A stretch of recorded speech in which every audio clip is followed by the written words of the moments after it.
Hello बच्चों, चलिए start करते हैं एक्सरसाइज 10.3 क्वेश्चन फिफ्थ में हमें क्या करना है, show that each of the given three vectors is a unit vector.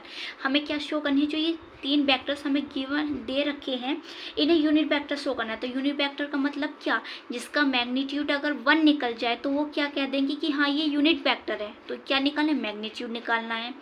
उसके बाद also so that they are mutually perpendicular to each other. Mutually perpendicular to each other का मतलब क्या है कि अगर इनकी वेक्टर्स की डॉट प्रोडक्ट 0 आ जाए, दो वेक्टर्स की डॉट प्रोडक्ट 0 आ जाएगी तो क्या होंगे, वे आपस में परपेंडिकुलर होंगे। जैसे इस वेक्टर की इस वेक्टर के साथ निकाल लो, फिर इसकी इसके साथ निकाल लो, तो आपस में क्या होंगे, ये दो वेक्टर की तो होगी डॉट प्रोडक्ट। तो अगर 0 आई तो ये परपेंडिकुलर होंगे, 0 नहीं आई तो नहीं होंगे। तो हमें क्या शो करना है, परपेंडिकुलर शो करना है। तो चलिए शो करते हैं। फर्स्टली पहले तो हम इनका मैग्नीट्यूड निकालेंगे, तो इनके नेम रख लेते हैं। इसे हम मान लेंगे ए वेक्टर, इसे हम मान लेंगे 1/7 2i cap plus 3j cap plus 6k cap. ठीक है, अब दूसरे को मानेंगे हम बी वेक्टर। बी वेक्टर मानेंगे 1/7 3i cap minus 6j cap plus 2k cap. And इसे हम मानेंगे सी वेक्टर। सी वेक्टर क्या होगा, 1/7 6i cap plus 2j cap minus 3k cap. ठीक है, इनके आपने अभी नेम रख लिए। अब इनका 1 बाई 1 आप क्या निकालोगे, मैग्नीट्यूड निकालोगे। तो मैग्नीट्यूड निकालते हैं ए वेक्टर का।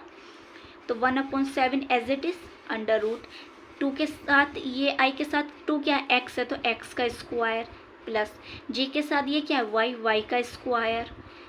ठीक है ना। अब k के साथ ये क्या है, z का स्क्वायर 1/7। अब यहाँ करो आप, क्या आएगा, 2 का स्क्वायर 4, 3 का स्क्वायर 9 और इसका स्क्वायर करेंगे तो क्या आएगा, 36 आएगा।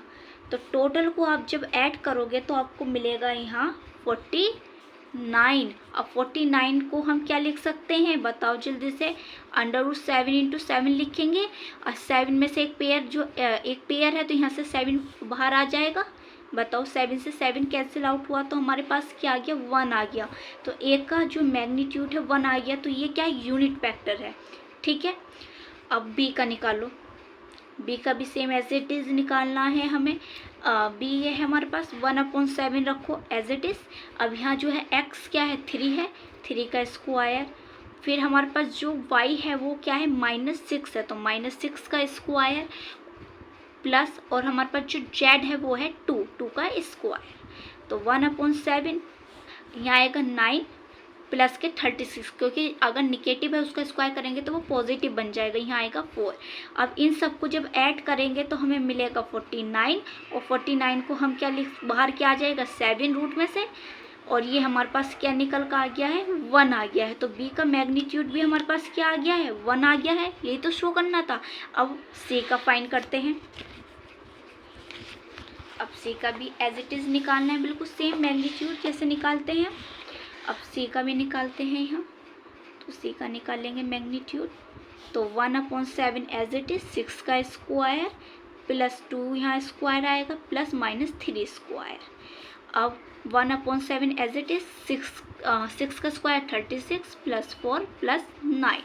तो यहाँ भी जब ऐड करेंगे तो क्या आएगा, √49, और √49 किसका स्क्वायर होता है, 7 का। तो 7 बाहर आ जाएगा और कैंसिल आउट होकर 1 आ गया। तो सी का मैग्नीट्यूड भी क्या आ गया है, 1 आ गया है। तो हम यहाँ क्या लिखेंगे, हम यहाँ लिखेंगे कि जो ए वेक्टर का जो मैग्नीट्यूड है वो इक्वल है बी वेक्टर के मैग्नीट्यूड और सी वेक्टर के मैग्नीट्यूड के इक्वल, क्योंकि वो क्या है, 1 है। क्या है वो, 1 है। तो हम यहाँ लिख सकते हैं so they are unit vector. So they are unit vector. ठीक है ना।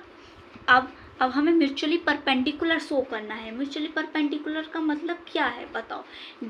अगर हमारे पास मान लो ये क्या है, ये आई कैप है, ये क्या है, जे कैप है। अगर आई कैप डॉट जे कैप करते हैं तो हमें क्या मिलता है, 0 मिलता है। तो 0 मतलब ये क्या है, आपस में परपेंडिकुलर हैं। ये आपस में देखो आई कैप है ये और जे कैप है। आई कैप डॉट जे कैप लिखा तो ये इक्वल किसका होता है, 0 के इक्वल होता है। ये तो आपस में क्या है, परपेंडिकुलर है। ये तो आपको पता है। तो बिल्कुल ऐसे हमें यहाँ दिखाना है डॉट प्रोडक्ट करके।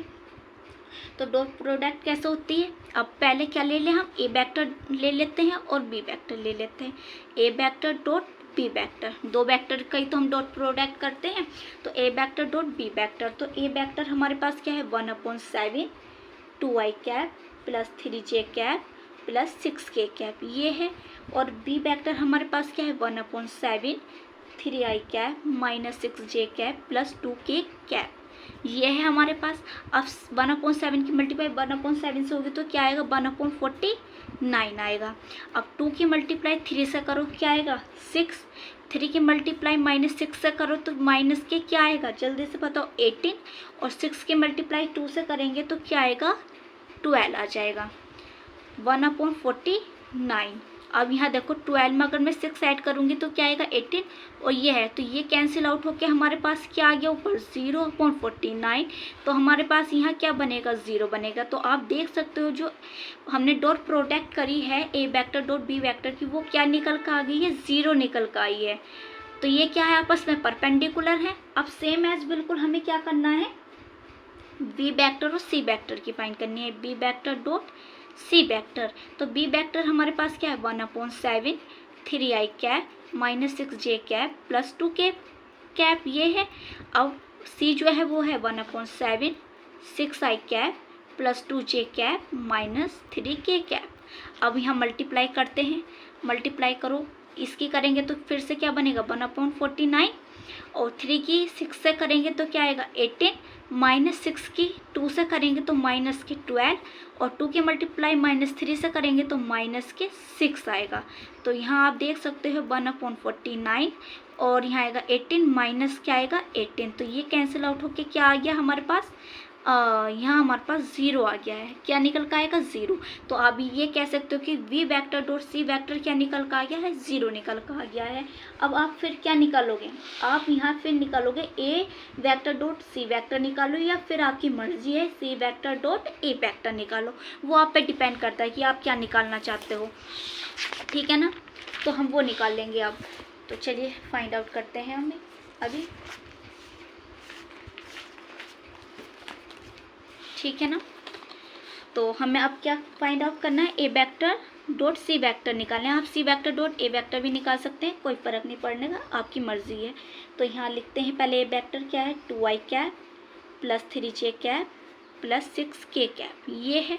उसके बाद यहाँ लिखेंगे हम C vector 1/7 6i cap plus 2j cap minus 3k cap.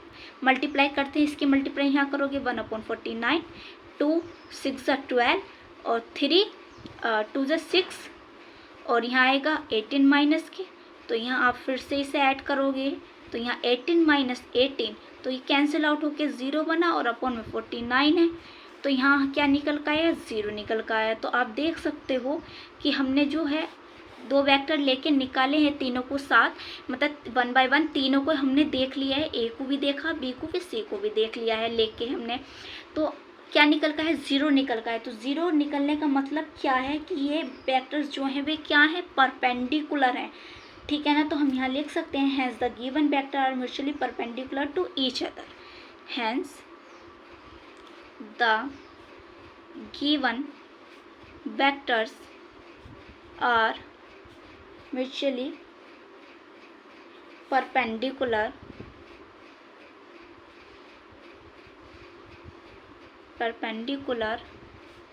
to each other, ठीक है ना। ये हमारा आंसर आ गया है कंप्लीट। वीडियो को लाइक करें, ज़्यादा से ज़्यादा प्लीज़ शेयर करें और चैनल को सब्सक्राइब करें।